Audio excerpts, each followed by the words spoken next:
Assalamualaikum warahmatullahi wabarakatuh. Bertemu lagi dengan Wahyudi Seswanto.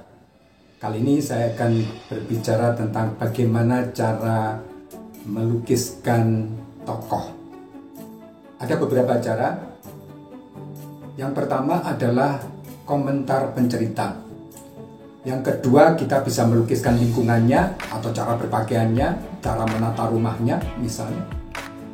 Yang ketiga, bagaimanakah jalan pikiran tokoh itu? Bagaimana dia berpikir tentang diri sendiri? Bagaimana cara dia berdialog dengan diri sendiri? Bagaimana cara dia berbicara kepada orang lain? Atau orang lain berbicara kepada dia? Bisa juga kita melihat bagaimana sikap dia terhadap orang lain, atau bisa juga bagaimana sikap orang lain terhadap dia. Ini beberapa contoh bagaimana menggambarkan watak tokoh itu. Yang pertama, kita bisa melihat dari tuturan pencerita. Yanto merasa sakit telinganya mendengar suara sepeda motor. Ini bukan tanpa alasan. Sudah sebulan ini, Udin membeli sepeda motor baru. Udin suka memarkir sepeda motornya dan memandanginya lama-lama. Ia juga sok menggosok-gosok sepeda motornya meskipun tidak kotor. Hal ini membuat Yanto iri dan sakit hati. Yanto yang iri dan sakit hati ini langsung dijelaskan oleh penceritanya. Bisa juga kita melihat gambaran lingkungan kehidupan tokoh itu. Seperti ini contohnya. Benarkah engkau tinggal di sini? Aku tidak yakin. Kau hidup di gang kumuh. Di gang dengan parit comberan yang berbau, dengan bocah-bocah berbaju kumuh berlari-lari di sekitarnya.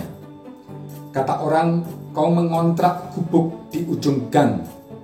Saat ku ketuk pintu, seorang perempuan muda berwajah lusuh membukakan pintu.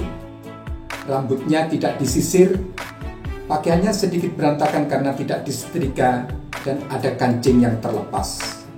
Ada anak kurus dalam gendongannya. Ini menunjukkan bagaimana lingkungan tokoh itu. Kita juga bisa memahami watak tokoh dengan menunjukkan bagaimana perilakunya dapat dilihat dari kutipan yang akan saya bacakan ini ya.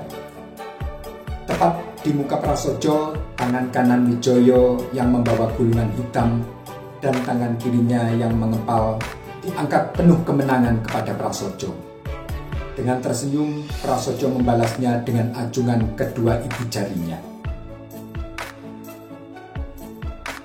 Kita juga bisa menuliskan watak tokoh dengan melihat bagaimana tokoh itu berbicara tentang dirinya. Ini contohnya. Aku tidak tahu bagaimana pandangan ayah terhadap aku nanti. Selama ini ayah suka berusaha keras untuk mencarikan yang terbaik untukku. Kasihan dia, setiap hari harus bekerja keras untuk membiayai sekolahku. Aku sebenarnya ingin belajar, tapi kadang godaan bermain video game tidak bisa aku tahan. Setiap aku akan mengambil buku, yang ada di benakku hanya soal balapan mobil. Setiap aku membuka buku, yang ada di mataku hanya sepak bola.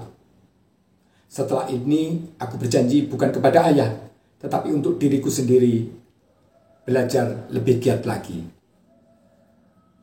Kita bisa menuliskan watak tokoh dengan memahami bagaimana jalan pikirannya. Ini ada contoh kutipan. Tukang sayur itu agaknya bisa menebak isi otakku. Sambil melirik pada dagangannya, ia berkata, "Mari nyonya muda, masak apa hari ini?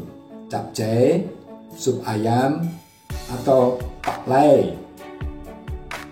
Tak terasa mukaku memerah. Pertama, aku tersirap dengan panggilan baruku, nyonya muda. Dan kedua, aku merasa diejek. Walau mungkin si pendek tukang sayur itu hanya bergurau, tapi benar-benar menyentuh harga diri kantong suamiku. Berlagak tenang aku berkata, hari ini aku mau masak sayur. Kemarin sayur, sekarang kulit dong ya. Enggak, kami tak suka gulai bang, bikin tekanan darah tinggi. Nah, ini sebuah kutipan yang menunjukkan bagaimana jalan pikiran tokoh. Kita juga bisa menuliskan watak tokoh dengan melihat bagaimana tokoh lain berbicara tentangnya. Contohnya ini, hati-hati dengan iriwati, dia itu virus. Kepada siapa saja ia selalu mencari kelemahan orang lain, selalu membuka aib orang lain, seakan-akan dirinya tidak mempunyai kelemahan.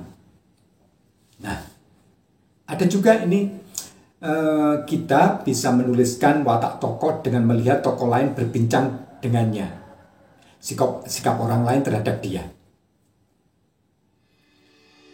Wisudawan yang duduk di sebelah Wijoyo tampak menyalaminya ketika ia hendak duduk. Beberapa lama kemudian Wijoyo tampak berbincang-bincang dengan wisudawan yang juga dari program doktor di sebelah kirinya. Wisudawan di sebelah kiri Wijoyo tampak manggut-manggut, menggeleng-geleng, tersenyum, bahkan sering membelakkan mata atau mulutnya berdecak-decak. Nah, kita bisa melihat bagaimana sikap tokoh lain terhadap tokoh yang kita gambarkan itu.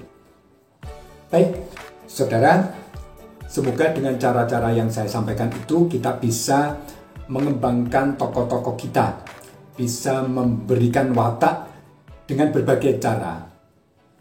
Semoga bermanfaat. Assalamualaikum warahmatullahi wabarakatuh.